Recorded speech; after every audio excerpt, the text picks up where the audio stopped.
Escape Studio the complete guide to Autodesk Revit architecture course जो हम करा रहे हैं।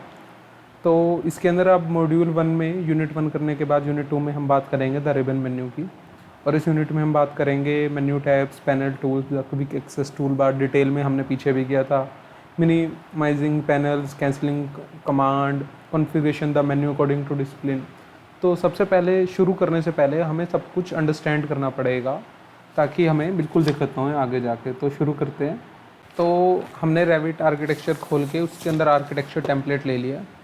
तो सबसे पहले हमारे को इंटरफेरेंस समझना आएगा कि रेविट आर्किटेक्चर में है क्या क्या। तो हमने पिछले यूनिट में डिस्कस किया था कि मेन्यू टैब्स, ये पैनल्स और ये इसके अंदर के टूल्स हमने पिछले यूनिट में बात की थी। हमने इस क्विक एक्सेस टूल बार की भी बात की थी, और एक एक करके जो मेन्यू टैब्स थे उसके बारे में पता किया था कि इंसर्ट में क्या होगा, ये सब कुछ होएगा। तो हम एक ओवरलुक लेंगे जल्दी से कि आर्किटेक्चर भी हम इस सीरीज़ में बात करेंगे सिर्फ आर्किटेक्चर की, जिसके अंदर वॉल है, डोर है, विंडो है, कंपोनेंट है, कॉलम है, कॉलम भी इसी का पार्ट है। रूफ़ की बात करेंगे, सीलिंग, फ्लोर, कर्टन वॉल्स की बात करेंगे, कर्टन ग्रिड की, मलियंस की, रेलिंग की, जो सर्कुलेशन के पार्ट में आ गया। पैनल के अंदर जो टूल्स हैं, सर्कुलेशन पैनल्स के अंदर रेलिंग, रैम्प, स्टेयर्स, फिर मॉडल पैनल के अंदर model text, model line, room and area में हम रूम की डायमेंशन देंगे, ओपनिंग के अंदर बाय फेस, शाफ्ट देंगे, वॉल से देंगे, वर्टिकुलर देंगे, डोरमर विंडो देंगे, और डेटम के अंदर हम ग्रिड लाइंस वगैरह मार्क करना सीखेंगे। वर्क प्लेस के अंदर हम किस फेस पे हमें काम करना है वो हम वर्क प्लेन वगैरह से सीखेंगे। तो इसके बाद हमारा क्विक एक्सेस टूल बार आता है, जो हमने पीछे भी सीखा था कि हम कैसे इसे यूज़ कर सकते हैं। Show above the ribbon, show below the ribbon हम कर चुके हैं। तब हम इसमें करेंगे customize quick access tool bar. तो इसके अंदर आप इसे कस्टमाइज़ कर सकते हैं, इसे ऊपर नीचे, कि आपको जो ये बीच में लाइन, थिन लेयर आपको लाइन दिख रही है ना, वो ये है कि आप लाइन ऐड कर सकते हैं। अगर आप ओके करेंगे तो आप यहाँ पर लाइन आ जाएगी। आपको किस एरिया में क्या चाहिए तो आप ये इसे पूरा अरेंज कर सकते हैं। क्या डिलीट करना है, जैसे मेरे को डिलीट करना है, मेरे को कहीं पे भी लाइन नहीं चाहिए, लेट सपोज। तो अगर मैं इसे ओके कर दूंगा तो इनके बीच में जो ये आपको लाइंस दिख रही है, मैं आपको शो करता हूँ।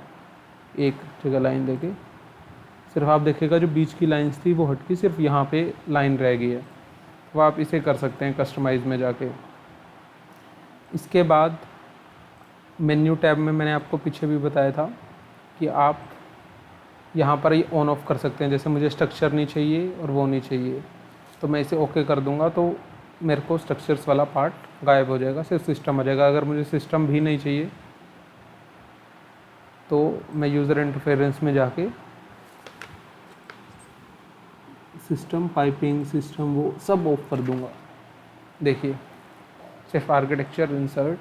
तो आप इसमें जाके इसका अपने हिसाब से इंटरफेरेंस कर सकते हैं। ये सब हमने डिस्कस कर लिया था मेन्यू टैब्स का, और जो हम आगे में डिस्कस करेंगे ये क्या, मिनिमाइज़ टू पैनल बटन। अगर आपको इसे मिनिमाइज़ करना है, इसे पूरा जैसे क्या चाहिए, आपको टैब्स के बाद सिर्फ पैनल्स चाहिए, जो उसके अंदर के टूल्स हैं वो इसके बाद आएंगे, वो आपको शो नहीं करेंगे, आपको सिर्फ टैब्स और पैनल्स दिखेंगे ऐसे ही सब। इसके बाद अगर आप इसे फिर से करेंगे तो आपको सिर्फ टैब्स दिखेंगे, और उसके बाद उसके बिल्ड पैनल्स के अंदर फिर उसके टूल्स फर्दर ये। तो अगर कभी आपसे ऐसे हो जाए तो घबराइएगा मत, जस्ट इसे क्लिक कीजिएगा और ये हो जाएगा। इसके बाद मैं आपको इसमें बताऊं, जैसे ऑटोकैड के अंदर हमें हर कमांड देने के लिए एंटर या स्पेस बार का यूज़ करना पड़ता था। इसके अंदर ऐसा नहीं है। इसके अंदर सिर्फ हमें कमांड डालनी है। जैसे आप वॉल पे क्लिक करेंगे तो उसके बाद शॉर्ट कमांड आ रही है WA मैंने सिर्फ क्लिक किया तो मेरी वॉल की कमांड एक्टिवेट होगी बिना एंटर प्रेस किए। अगर आपको इसके अंदर हमें, जैसे हमने यूनिट एजेंडा में लिख रखा है कैंसलिंग ए कमांड और टूल, तो एक ऑप्शन है आप एस्केप की दबाइए और हो जाएगा, और दूसरा मॉडिफाई। अगर आप MD भी लिख देंगे, जैसे मैंने बोल ली और MD प्रेस किया तो मैं उस कमांड से बाहर निकल जाऊंगा, ये मॉडिफाई टूल से। तो उसके बाद एक और चीज़ है, आप ये देख रहे हैं प्रॉपर्टीज़ और ये प्रोजेक्ट एरिया। ये प्रोजेक्ट्स एरिया और प्रॉपर्टी बहुत ही ज़्यादा इम्पोर्टेंट रोल प्ले करती है। तो जब भी आपको ये प्रोजेक्ट जब आप खोलेंगे तो आपको ये इसके नीचे मिलेगा। तो मैंने इसे ड्रैग करके यहाँ लेके आ गया हूँ।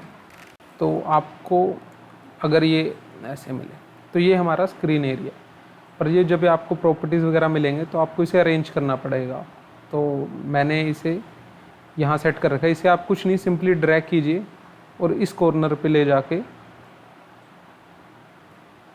अभी ये जैसे यहाँ आ गया, हमें यहाँ इसे सेट करना है।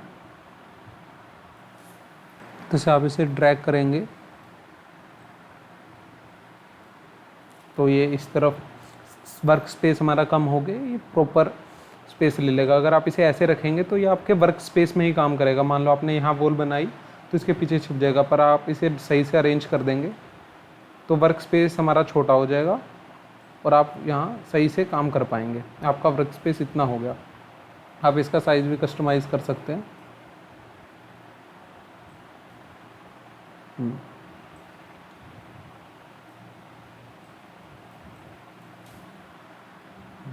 तो आपने अब इन दोनों को सेट करके ये हमारा वर्क स्पेस एरिया आ गया। तो ये सारा इसकी अंडरस्टैंडिंग है। अगले यूनिट में हम बात करेंगे प्रॉपर्टीज़ पैनल की, कि प्रॉपर्टीज़ पैनल वर्क कैसे करती है। तो उसके बारे में हम पूरा स्टडी करेंगे नेक्स्ट वीडियो में। तो स्टे ट्यून्ड नेक्स्ट वीडियो के लिए, और लाइक और सब्सक्राइब ज़रूर कीजिए। Thank you so much. Thank you for watching us.